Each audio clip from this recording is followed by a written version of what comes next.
Buenos días, queridos y queridas estudiantes de octavo básico. Hoy vamos a comenzar con la cápsula de historia que tiene relación con la sociedad colonial en la América hispana. Corresponde a la ficha número 11. Les habla la profesora Marlene Ríos. Esta cápsula está dirigida principalmente a octavo básico y el objetivo de clase que nos reúne hoy es conocer las características de la sociedad colonial en América hispana a través de ilustraciones con una mirada de respeto y la tolerancia a la diversidad. La fecha es del 31 de agosto al 4 de septiembre y corresponde a la semana 16 de trabajo. Si nos damos cuenta en la imagen, vamos a ver que ya cuando hablamos de una sociedad colonial estamos hablando ya de algo más instaurado, mucho más institucionalizado, mucho más normalizado, ¿ya? Nosotros anteriormente vimos el tema de la conquista y el descubrimiento en donde había distintas relaciones, pero hoy día ya estamos frente a una imagen mucho más organizada. Recordar, no olvidar tener a mano todos los materiales que necesite para el desarrollo de esta clase. El nuevo contenido que nos reúne hoy día es poder ver el periodo colonial en América. ¿Ya? Nosotros en la cápsula anterior vimos que Cristóbal Colón descubre este nuevo territorio y que después comienza un proceso de conquista que va a derivar en el tema de la evangelización, del trabajo forzado indígena, de la esclavitud. Y hoy día nosotros vamos a ver ya de la instauración del régimen colonial en América. Dice, ¿a qué hace referencia el periodo colonial en América? El periodo colonial en América corresponde al periodo posterior al proceso de conquista liderado por la corona española en el siglo XVI y que duró hasta los procesos de independencia a inicios del siglo XIX. Es decir, la colonia en América está desde el siglo XVI hasta el siglo XIX. Por lo tanto, es un periodo bastante extenso. De hecho, si nosotros viéramos hoy día, Chile lleva más tiempo lleva más tiempo como colonia de América que como un Chile republicano, porque la colonia duró más de 300 años y nosotros llevamos recién un poco más de 200 años de Chile republicano. ¿Ya? En donde el Imperio Español ejerció un fuerte dominio sobre sus colonias. O sea, ¿quiénes van a dominarnos a nosotros? El Imperio Español, a través de una organización que abarcó aspectos políticos, económicos, sociales, además de religiosos y militares. Nosotros ya vimos el aspecto religioso con la evangelización que se va a mantener durante todo el periodo colonial y hoy día nos vamos a fijar en las características políticas que impuso España en América, económicas y sociales. Y como muestra esta línea del tiempo que está más acá abajo, nos muestra que desde 1492, que es cuando llega Cristóbal Colón, hasta el siglo XVI está el periodo o el proceso de descubrimiento y de conquista. Desde el siglo XVI hasta el siglo XIX está en la época colonial, en donde va a ser controlada principalmente por los españoles. Y luego del siglo XIX y en Chile, que comienza en 1810, comienza la época republicana, que se va a estudiar el próximo año.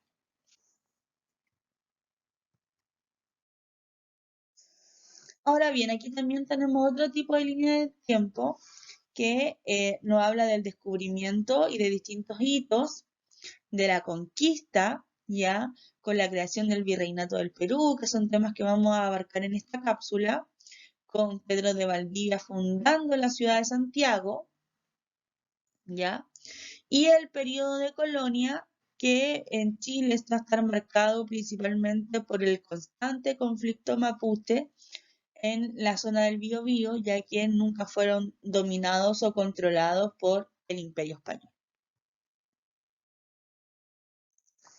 Vamos a dividir el contenido en tres temas. El tema número 1 va a ser la sociedad colonial, el tema número 2 va a ser el aspecto político y el tema número 3 va a ser el aspecto económico. ¿Por qué partir por la sociedad colonial? Porque no podemos comprender las características políticas sin comprender antes cómo está dividida la población en la colonia, ya que eso va a ser determinante. La sociedad colonial es de carácter estamental, ese concepto debe quedar grabado, estamental. ¿Y qué significa un estamento? Un estamento es la división de la población de una forma rígida y estática, en la cual se dividen por un aspecto en común, ya sea por la raza, por la situación económica o por la condición jurídica, entre otras muchas variantes, desde el momento en que nacen. Esto significa que una persona nace en un estamento y muere en el estamento. Por lo tanto, la sociedad colonial en América dividió a la población en distintos estamentos a partir de la raza y del origen geográfico. ¿Cuál es la diferencia con la actualidad? En la actualidad nosotros vivimos en un sistema de clases sociales en donde existe la movilidad social. Usted tiene una condición económica, que esa condición económica se la entregan hoy día sus padres, ¿ya? O la persona que lo tenga a cargo, su abuela, su tío, su familia en general. Pero cuando usted vaya creciendo y vaya comenzando a independizarse, va a poder ir viendo que o se mantiene en la misma condición social de sus padres, o puede mejorar su condición económica y ascender socialmente, o puede empeorar su condición económica y descender socialmente. Entonces, hoy día nosotros vivimos en un sistema de movilidad social que a partir de las acciones que nosotros desarrollemos, vamos a tener consecuencias económicas que nos van a permitir estar mejor o estar peor.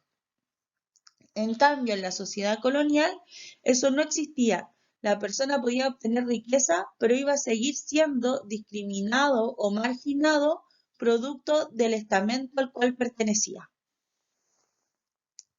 Y aquí hay tres imágenes claras, ¿ya? La primera imagen habla de los estamentos como más importantes, ¿ya? Los estamentos con un mejor estatus social, todo muy bien vestido, todo muy bien relacionado con la Europa de la época. El segundo corresponde a una imagen de una chingana en donde están bailando, lo que nosotros hoy día conocemos como las ramadas, y que centró principalmente a los estamentos medios. Y acá tenemos la imagen de un indígena que representan a los estamentos más bajos de la sociedad colonial. Y aquí tenemos la pirámide estamental, ya la cual en la cúspide están los españoles, que van a ser los nacidos en España, ya hombre y mujer nacido en España, y ellos van a ser los que van a controlar toda la política colonial. Por eso era importante ver la sociedad primero. Toda la política colonial va a estar controlada por los españoles. Luego vienen los criollos. Los criollos son hijos de españoles, ¿ya? O sea, racialmente son iguales, porque tienen al padre y a la madre que son españolas. Pero geográficamente nacen en un lugar distinto, porque los criollos nacen en América, ¿ya? Son hijos de madre y padre españoles, pero que nacen en América, y ellos, a pesar de ser hijos de españoles, no van a tener acceso a la política. Sí van a tener acceso a la propiedad de la tierra y van a ser principalmente los hacendados y los que van a desarrollar la economía. Luego, como tercer estamento, vamos a tener al indígena, o sea, al mestizo, perdón. Y el mestizo es la mezcla entre los españoles y los indígenas, ¿ya? Ya sea por relaciones extramaritales, ya sea por violaciones, ¿ya? Recordemos que una táctica de control de la población era que, por ejemplo, los mapuches se robaban a las mujeres españolas y los españoles se robaban a las mujeres mapuches, se las violaban y las devolvían. Entonces ahí empezaron a crecer un fuerte componente de población mestiza que es la mezcla de las razas. Y los mestizos van a ser principalmente los artesanos, los pequeños comerciantes, los inquilinos o los peones, que son los trabajadores de la hacienda en el área rural. ¿Ya? Como comerciante vamos a decir pequeños comerciantes, eran los aguateros, los panaderos, etc. Luego, aquí en esta imagen salen juntos pero van separados.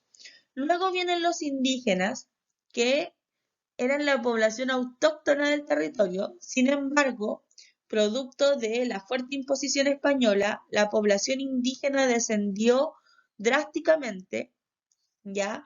Porque morían por las guerras, morían por las enfermedades, morían por que no tenían la resistencia para enfrentar a los españoles. Y por último, vienen los mulatos y los esclavos, que son la población afroamericana, ¿ya? Y que a pesar de que son los últimos en la escala social, eran muy bien tratados porque como eran un objeto que se compraba y era muy caro el esclavo, era preferible tenerlo en labores como de mayordomo o de nodriza y no llevarlo a trabajos muy duros para que no muera tan pronto. Entonces, esa es la pirámide estamental, ¿ya? Por lo tanto, un niño nacía mestizo y nunca iba a poder llegar a ser criollo porque eternamente iba a ser mestizo producto de la mezcla racial. Y el criollo nunca iba a llegar a tener el poder político porque nació en América y no nació en España. Aquí tenemos imágenes ya de la forma de caracterización, ya el español muy europeo, muy de traje, muy reglamentado, muy jurídico. El criollo como el patrón del fundo, el dueño de la hacienda, el mestizo como el trabajador esforzado, el indígena como el que lucha por mantener sus tradiciones y sus tierras, y el esclavo, que como dijimos, era muy bien tratado porque su valor era muy alto, como un trabajador del hogar. Tema 2. Sistema político en la América hispana colonial. Tras el arribo y el control de los españoles en América, se dispusieron a crear un sistema institucionalizado que coordinara el control del territorio americano con las instituciones que funcionaban desde España y otras desde el propio territorio americano. ¿Cuál es el punto aquí? España crea un sistema de control para las colonias americanas. Y ese sistema de control van a ser distintas instituciones políticas que van a ser asignadas solo a españoles para controlar los territorios. Y van a haber instituciones que van a estar en España e instituciones que van a estar en América. Por ejemplo, el rey como institución misma, como la personificación del Estado, nunca vino a América, siempre estuvo en España y es la máxima autoridad política de todo el imperio. O sea, dentro de toda la colonia española en América, la autoridad más importante es el rey. Aunque no esté en América, el rey es el más importante. Y en España van a haber dos instituciones más, que es el Real Consejo de Indias y la Casa de Contratación. El Consejo de India va a proponer los nombramientos políticos, por ejemplo, quiénes van a ser el virrey, quiénes van a ser el gobernador, quiénes van a ser los jueces, etc. Crea las leyes y actúa como Tribunal Supremo. Por lo tanto, el Consejo de Indias ve los aspectos políticos y jurídicos, ¿ya? Hay que crear una nueva ley, una nueva cédula, como se decía en la época, se tenía que contactar al Consejo de Indias. Por otro lado, la Casa de Contratación, ya que también es una institución que está en España, va a controlar el comercio colonial, el monopolio comercial, la imposición de las normas comerciales. ¿Ya? Por lo tanto, Consejo de India, aspectos políticos, Casa de Contratación, aspectos económicos y de navegación. Y esas instituciones en España. Y en América vamos a tener los virreinatos, las gobernaciones, la Real Audiencia y el Cabildo. El virreinato, con su líder el virrey, va a ser la máxima autoridad de gobierno presente en América y van a ser unidades territoriales grandes, ¿ya? O sea, América hispana se va a dividir en 4 grandes virreinatos que van a abarcar bastante territorio cada uno, y cada uno va a tener a su propio virrey, que es la máxima autoridad presente en América y que es como la imagen del rey en América. Luego, los virreinatos se van a dividir en gobernaciones, en donde la máxima autoridad va a ser el gobernador y va a buscar reducir el control del territorio. En algunos lugares no van a haber gobernaciones y van a haber capitanías generales, que son en zonas que hay principalmente conflicto. Y Chile va a ser una capitanía general por el conflicto con el pueblo mapuche. La Real Audiencia va a ser el máximo organismo de justicia en América, ¿ya? Por lo tanto, era como el Tribunal de Justicia que existía acá, y no en todos los territorios había Real Audiencia, sino que en las zonas más importantes. Y el Cabildo va a venir a representar a los vecinos, ¿ya? El Cabildo va a tener relación con las comunas, con las ciudades, vendrían a ser de cierta forma los municipios actuales, en donde ahí había participación de los vecinos. Fue el único lugar dentro del área política en donde los criollos pudieron participar un poco.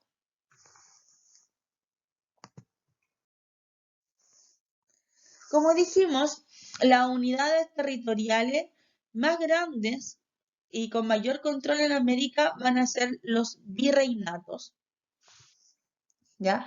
Y como lo muestra el mapa, el color verde corresponde al virreinato de Nueva España, el color rosado al virreinato del Perú, el color amarillo al virreinato de Nueva Granada y el color más plateado o lila al virreinato de La Plata.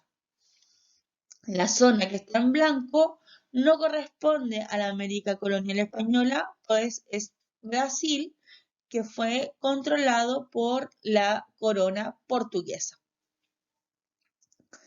El virreinato de Nueva España corresponde a los actuales territorios de México y de Centroamérica.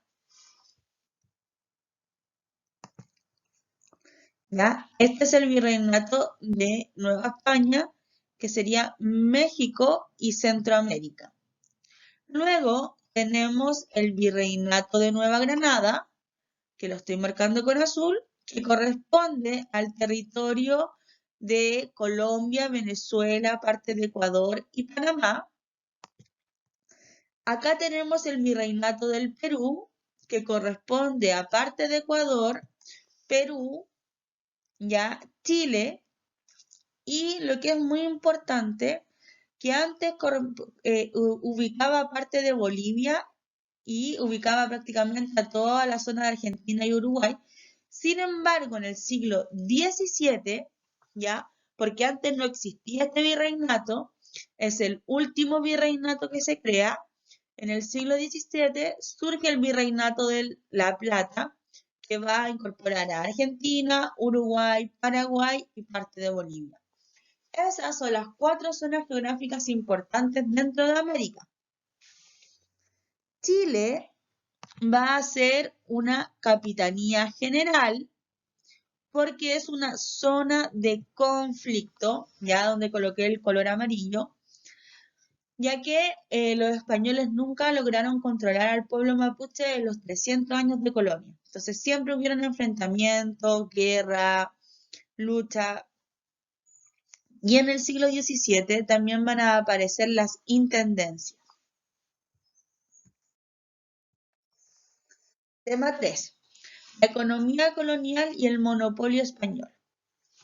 Ya dijimos que hubo una imposición social en donde se dividió la población en estamentos, y a partir de eso se generó todo un sistema institucional de instituciones políticas que controlaban los territorios, la población y los recursos,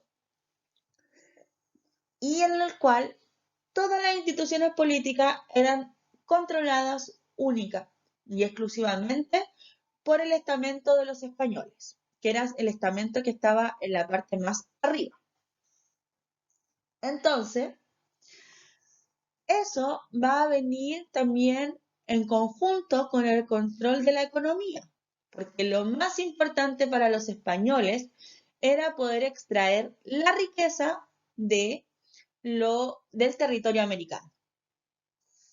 Ahora, para eso debemos comprender qué es el monopolio, porque los españoles en América desarrollaron un monopolio comercial. Entonces, el monopolio comercial hace referencia a cuando una institución, empresa, industria o Estado, entre otros, ejerce el dominio total de la actividad o relaciones económicas, ya sea con otro país o área geográfica. ¿Ya? Por lo tanto, España como Estado, como imperio, ejercía el dominio total de las actividades económicas en todo el continente hispanoamericano y lo obligaba a desarrollar las actividades comerciales que ellos deciden. Esto genera múltiples problemas porque los limita a los americanos y los obliga a seguir lo que dicen los españoles. Para que comprenda mejor el ejemplo de un monopolio, voy a colocar un ejemplo con una farmacia. Hoy día usted puede ir al centro o recordar cómo era el centro de San Antonio y decirme que encuentra farmacias Alcobrán, Ahumada, Cruz Verde y otras farmacias que son independientes, que no son de cadenas. Por lo tanto, si usted necesita comprar un medicamento, usted puede ir a las distintas farmacias, ver en cuál farmacia está el medicamento más económico y comprarlo ahí. ¿Ya? Cuando hay un monopolio, dejan de existir muchas farmacias y queda solo una farmacia. Entonces, solo existe la farmacia Cruz Verde.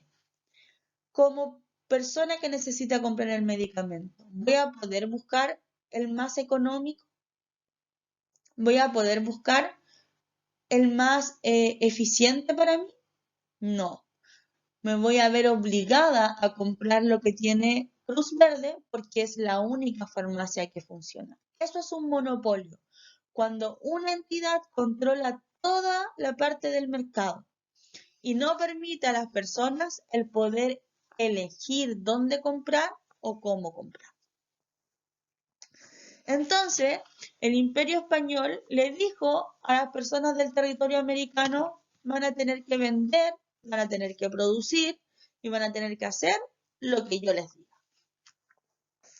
Este consistió en controlar la actividad comercial, evitando la competencia con otras potencias europeas, como los ingleses, franceses y holandeses, que buscaban mucho desarrollar relaciones económicas en América. Es así como la Casa de Contratación, que dijimos que es una institución que funciona en España, establecía que solo los galeones de la corona española podían arribar a los puertos americanos. Ahí ya se ejerce el monopolio.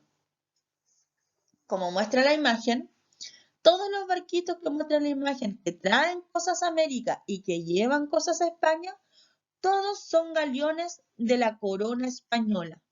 Ningún barco es de otra empresa o de otro estado, porque tenían prohibición de arribar a América cualquier barco inglés, francés u holandés.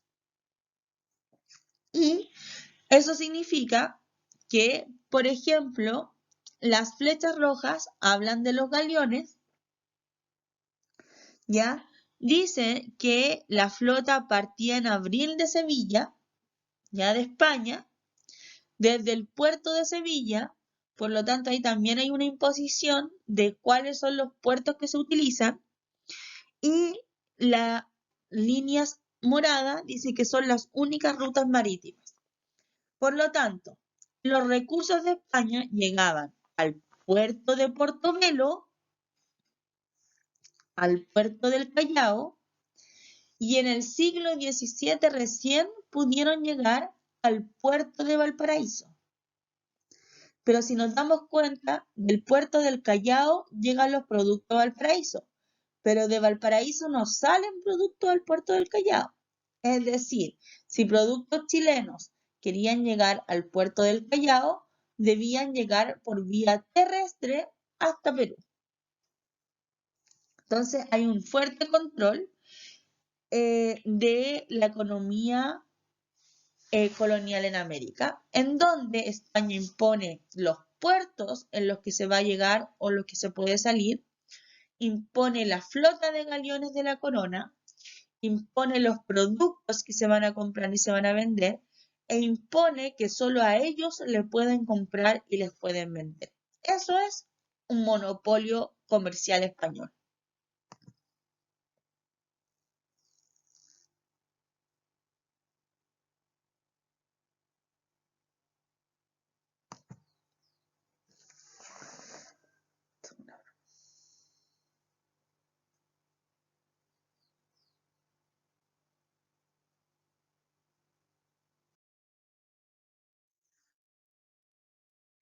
Ahora bien, ¿por qué se genera este monopolio comercial? Se genera principalmente porque nosotros vimos que en esta época moderna, porque estamos viviendo paralelamente la colonia a lo que estudiamos en el primer semestre. Entonces, para las monarquías europeas, el modelo económico era el mercantilismo, que significaba acumular metales preciosos, ya principalmente oro y plata. Este monopolio buscaba, por lo tanto, ¿qué es lo que nos iban a pedir los españoles que explotáramos en América? Yacimientos de oro y plata. Va a derivar en un exclusivismo, o sea, la exclusividad de España de la economía y de los productos de América, ¿ya? Entonces aquí nuevamente el mapa nos muestra rutas comerciales que van a ser dirigidas principalmente por los galeones españoles. Y por último, el intervencionismo, que es el control de España de América. Nosotros vimos en la cápsula anterior que utilizaban el trabajo indígena forzado. ¿Y a dónde llevaban a los indígenas principalmente en la mitad? A los yacimientos cupríferos de oro y plata, con el objetivo de enviar todo ese oro y toda esa plata a la corona española en España. Es decir, nosotros volvimos rica a España y España, como compraba productos al resto de los países europeos, volvió rico a Europa con el dinero de América, que hoy día es un continente pobre y Europa es un continente rico. ¿Qué problema enfrentó el modelo económico español? El mercado negro y los tan difíciles piratas. ¿Ya? España implanta el monopolio comercial, dio lugar al contrabando y al comercio ilícito con países europeos como franceses, ingleses y holandeses. En distintos documentos históricos muestran cómo en las noches, principalmente en los puertos, en las pequeñas bahías, llegaban los barcos en plena oscuridad, porque en esa época no existía la luz eléctrica, solo a vela. Por lo tanto, llegaban en la oscuridad, vendían sus productos de forma ilegal y se iban sigilosamente sin ser descubiertos.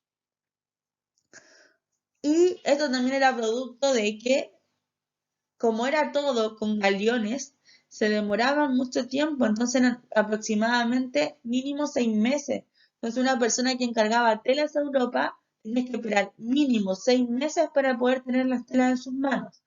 A diferencia de este mercado negro, de este contrabando, que en una noche podías obtener las mismas telas que habías comprado y que te van a llegar en 6 meses después.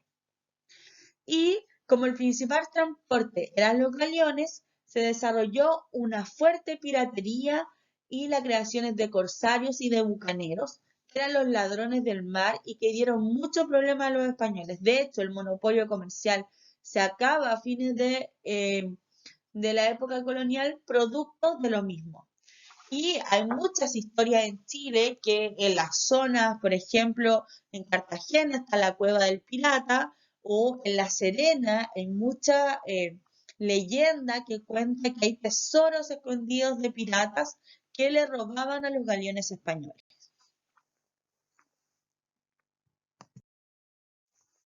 Actividad. La primera actividad será nombrar los estamentos coloniales desde el más alto al más bajo y plantear por qué criterios se hace la distinción estamental. Nosotros dijimos que la sociedad colonial era una sociedad estamental y vimos una pirámide estamental. ¿Quiénes son los primeros? ¿Quiénes son los que están más arriba? Los españoles, que son los nacidos en España. Luego vienen los criollos, que son los hijos de los españoles, pero nacidos en América. Luego los mestizos, que es la mezcla entre español e indígena. Luego los indígenas, que es la población autóctona de América. Y por último los esclavos, que es la población que se trae desde el África para la venta. Y plantea por qué criterio se hace la distinción estamental y dijimos que era por el origen racial y el nacimiento geográfico, ¿ya? Por eso los españoles y los criollos racialmente son iguales, son raza blanca mediterránea, porque los criollos son hijos de padre y madre española, pero su condición estamental cambia por el lugar del nacimiento geográfico. Entonces los estamentos en América fue la relación entre la raza y el nacimiento geográfico. Espero que hayan comprendido el contenido y que sigan desarrollando su actividad. Nos vemos en una próxima cápsula de historia.